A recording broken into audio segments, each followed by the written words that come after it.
Sir, Janata Dal ಜಾತ್ಯತೀತ ಪಕ್ಷ ಉದಯವಾಗಿ 25ನೇ ವರ್ಷದ ಬೆಳ್ಳಿ ಹಬ್ಬದ ಸಂಭ್ರಮವನ್ನು ಬೆಂಗಳೂರು ಮಹಾನಗರದಲ್ಲಿ ಏನು ಗ್ರೇಟರ್ ಬೆಂಗಳೂರು ಪ್ರಾಧಿಕಾರದಲ್ಲಿ ಆಚರಣೆ ಮಾಡ್ತಾ ಇದ್ದೀವಿ.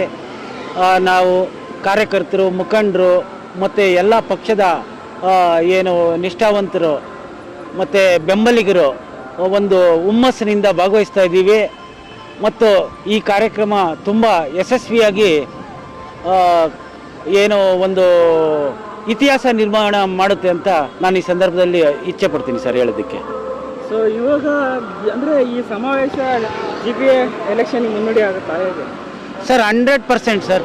GBAಯಲ್ಲಿ ಏನು ಇವಾಗ 369 ವಾರ್ಡ್ ಮಾಡಿದ್ದಾರೆ.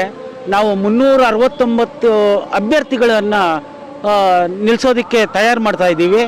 ಮತ್ತೆ ಏನಾದರೂ ಮೈತ್ರಿ ಆದರೆ ಆ ಮೈತ್ರಿಲಿ ನಮ್ಮ ವರಿಷ್ಠರು ತೀರ್ಮಾನ ತಗೊಳ್ತಾರೆ.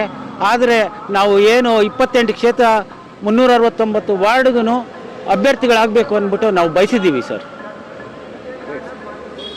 ಏನು ಸರ್ ಇದು ಏನು ದಿಕ್ಸೂಚಿ ತೋರಿಸುತ್ತೆ ಸರ್? GBA ಎಲೆಕ್ಷನ್ಗೆ ಮೈತ್ರಿಯಾಗಿ ಮುಂದುವರಿತಾರೋ ಇಲ್ಲ ಶಕ್ತಿ ಪ್ರದರ್ಶನ, ಇದು ಯಾವ ಥರ ಸರ್? ಇದು ಶಕ್ತಿ ಪ್ರದರ್ಶನ ಅಂತ ಹೇಳೋದಕ್ಕಿಂತ ಹೆಚ್ಚಾಗಿ ನಾವು ಯಾವಾಗೂ ಶಕ್ತಿಯುತವಾಗಿ ಆಗಿದ್ದೇವೆ. ಆದರೆ ಬೆಂಗಳೂರು ಮಹಾನಗರಕ್ಕೆ ಕುಮಾರಣ್ಣವರಾಗ್ಬೋದು, ದೇವೇಗೌಡರಾಗ್ಬೋದು, ನಮ್ಮ ಪಕ್ಷದ ಏನು ಅಧಿಕಾರದಲ್ಲಿತ್ತು ಅವಾಗ ಕುಡಿಯೋ ನೀರಿಗಾಗಲಿ ಮತ್ತು ಏನೇ ಸಾರ್ವಜನಿಕರಿಗೆ ಅನುಕೂಲ ಆಗೋಂಥದ್ದು ಕಾರ್ಯಗಳನ್ನು ಮಾಡಿದ್ದೀವಿ. ಅದನ್ನು ಮುಂದಿನ ದಿನಗಳಲ್ಲಿ ಜನರಿಗೆ ಮನದಟ್ಟು ಮಾಡಿ GBAಗೆ ಹೆಚ್ಚಿನ ರೀತಿಯಲ್ಲಿ ಅಭ್ಯರ್ಥಿಗಳನ್ನ ಗೆಲ್ಲಿಸಿ ಅಧಿಕಾರ ಹಿಡಿಬೇಕು ಅಂತ ನಮ್ಮೆಲ್ಲರ ಒತ್ತಾಸೆ ಸರ್.